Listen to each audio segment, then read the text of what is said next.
Bonjour à tous et bienvenue dans les royaumes de Kea. Aujourd'hui, présentation des listes d'armées pour le prochain rapport de bataille entre mes luminettes et les sylvanettes de Quentin. Alors, c'est la première fois que Quentin vient sur la chaîne, je compte sur vous pour faire un max de pouces bleus, un max de commentaires, et on va commencer. Alors, c'est mes luminettes, vous les connaissez, vous les avez déjà vues plein de fois sur la chaîne. Je m'améliore avec de jour en jour, de vidéo en vidéo, je fais de moins en moins d'erreurs. Merci à vous de me corriger parfois sur les points litigieux, même dans les bouquins, où tout le monde n'est pas d'accord avec la compagnie scintillante. Mais voilà, donc on a bien regardé avec Quentin, donc la compagnie scintillante, effectivement, une fois qu'on quitte la formation, on ne peut plus jamais y revenir. Voilà, donc ça au moins c'est clair, on en est sûr. Donc, je fais vite la revue de ma liste, comme vous avez l'habitude de la voir. Donc, toujours Grande Nation Zaytrek, je continue à tester celle-là, même si les autres me donnent envie. Pour l'instant, je vais continuer avec celle-là. Je vais attendre le nouveau Battle Tome qui me paraît être une bonne solution. Donc, Zaytrek me permet, en fait, c'est la grande nation de la magie, la grande nation de Teclis, en fait, même si je ne joue pas Teclis. Dedans, je vais avoir Avalenor, ma grande vache, qui s'est sorti de plein de bons duels pour l'instant. On va voir, il y a de belles pièces en face. Moi, j'aime bien les beaux duels entre grandes pièces. On va pouvoir voir ce que ça va donner. Dommage, il n'y a pas d'Urtu. J'aurais bien fait un petit duel contre Urtu, mais il y en a d'autres qui font tout aussi mal. Donc, on va avoir ma Scinari Catalar, qui est ici. Alors, la Scinari Catalar, qui va avoir l'artefact Silver Ant, qui va pouvoir en fait permettre de lancer un sort supplémentaire. Donc, cet artefact, je l'ai parce que j'ai un bataillon, que je vous présenterai après. Donc, comme les Zaytrek permet à tous les sorciers d'avoir +1 pour lancer leur premier sort, +1 pour dissiper leur premier sort, et +1 pour conjurer leur premier sort. Tout simplement. Donc, elle pourra lancer 2 sorts, le premier à +1, le deuxième normalement. À côté de ça, je vais avoir mon général, qui est l'Alarid Stone Mage. Donc lui, il va avoir l'artefact et le trait de commandement de la nation Zaytrek. Le trait de commandement qui fait que pour chaque blessure qu'on va lui faire sur un 6, je l'annule. C'est pas mal, mais voilà, c'est plus une petite taxe, mais c'est pas grave, on prend toujours. Et il va avoir l'artefact, le cadeau de Selenar, donc le Gift of Selenar, qui lui permet en fait de dissiper 2 sorts. Donc le premier, grâce à Zaytrek, il a +1, mais grâce à cet artefact-là, le deuxième, il va pouvoir relancer s'il rate son jet de dissipation. Donc on va avoir un bon gars pour dissiper et un bon gars pour lancer des sorts, ce qui est vraiment pas mal.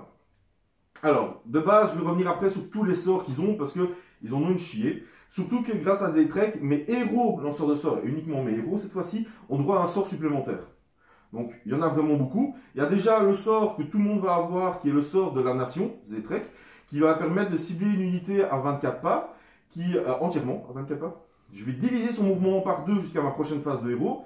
Et en plus, je vais lancer un dé. Si c'est supérieur à sa sauvegarde, l'unité prendra D3 blessures mortelles. Je vais essayer de ne pas l'oublier cette fois-ci, pour une fois un peu le jouer de temps en temps.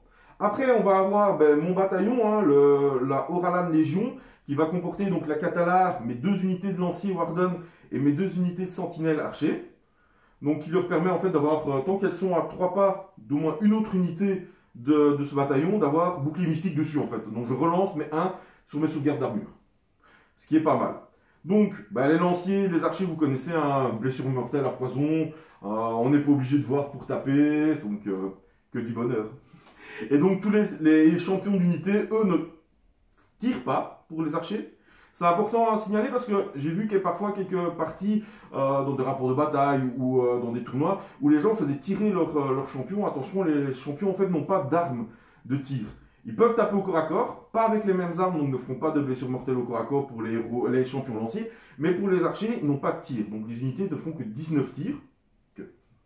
19 tirs, mais voilà.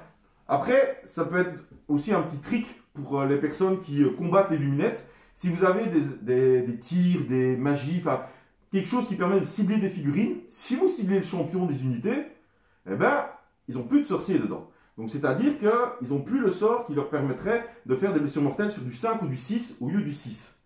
Donc ça c'est un petit trick qui peut être pas mal pour les adversaires, comme je vois que beaucoup que les luminettes sont jugées très forts, ce qui est vrai. Mais voilà, il y a quand même des petits tricks pour dire qu'on peut les battre, et si on trouve les bonnes choses, voilà.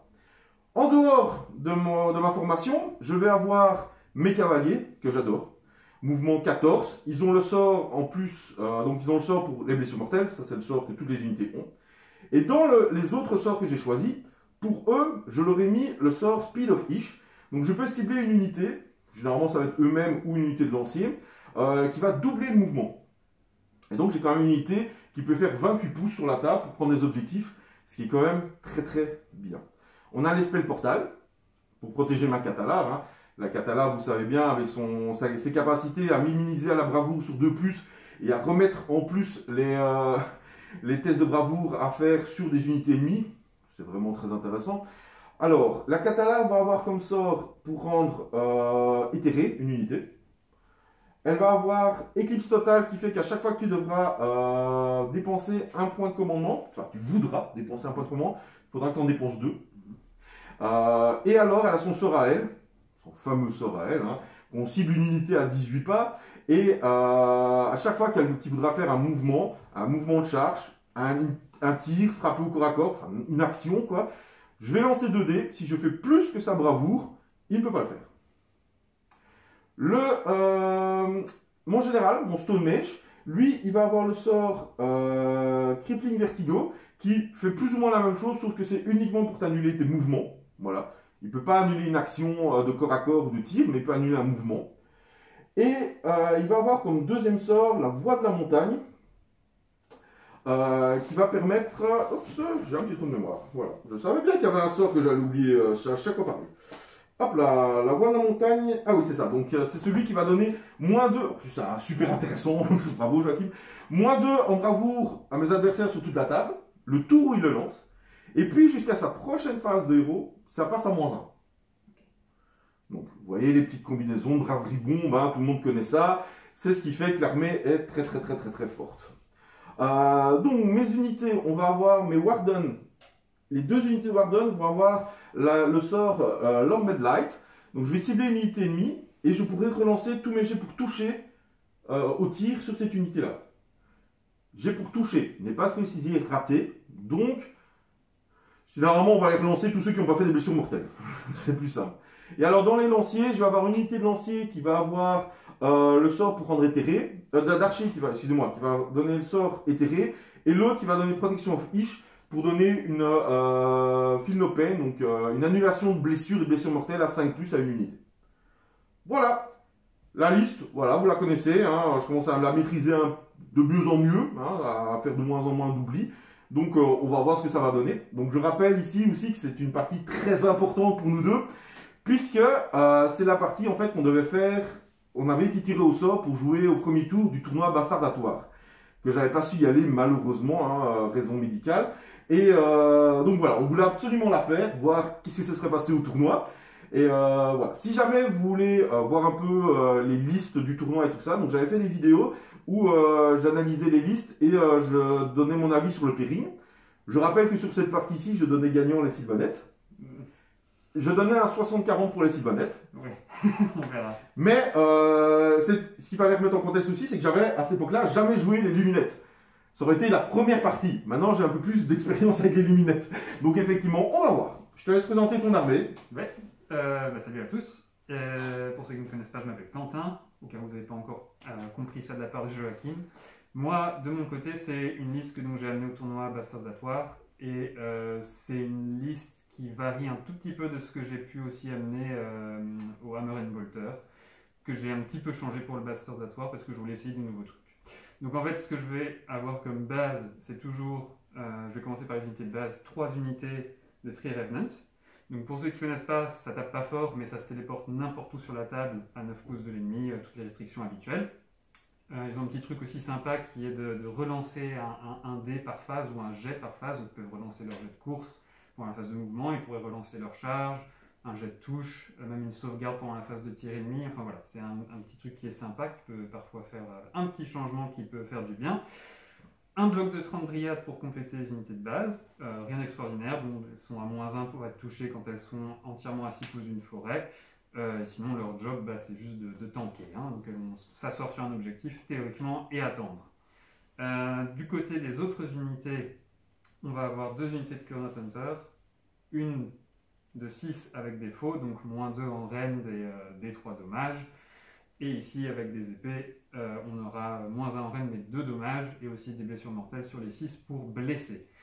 Dernière unité qui n'est pas un héros, c'est le Trilord qui est ici. Celui-ci, il n'a rien de bien particulier, il n'est pas extraordinaire, mais il peut faire frapper une unité en dernier, et ça c'est toujours intéressant aussi, surtout chez les lunettes où on peut avoir 2 unités qui frappent à la suite, ça peut casser un peu ce truc-là, c'est pas mal. C'est vrai. À noter que ce Trilord, cette petite unité de Tri-Revenant qui est un peu plus claire que les 2 autres, font partie d'un bataillon avec la Branch Witch qui est ici, qui est le Household. Et en gros, le Household, c'est juste une taxe à 100 points qui permet d'avoir un artefact supplémentaire et bien sûr un point de commandement, mais qui va aussi empêcher les unités ennemies de se désengager de ces unités-ci. Donc c'est le petit truc qui vient avec le bataillon. Ça fait une pause en moins, mais enfin ici, ça ne va pas servir à grand-chose. Mais voilà. Les 3 derniers héros qu'on a, c'est Drishu, qui est, c'est une petite conversion, c'est pour ça que je l'appelle Drishu. La plupart des gens qui regardent la vidéo savent probablement que je l'ai changé, je leur ai déjà raconté cette histoire. Plein de blessures mortelles, du tir, du corps à corps, c'est un personnage très très polyvalent, c'est pour ça que je l'aime beaucoup. Et puis après on aura encore 2 héros, on aura l'Arch Revenant ici et la Branch Wraith. L'Arch Revenant simplement pour donner des attaques supplémentaires au Pure Hunter. C'est aussi un petit personnage mobile qui ne se débrouille pas trop mal au corps à corps, qui peut finir un héros ou une petite unité où il n'y a plus grand monde, toujours intéressant. Mais il est principalement là pour pouvoir donner une attaque au Pure Hunter ou parfois d'autres choses.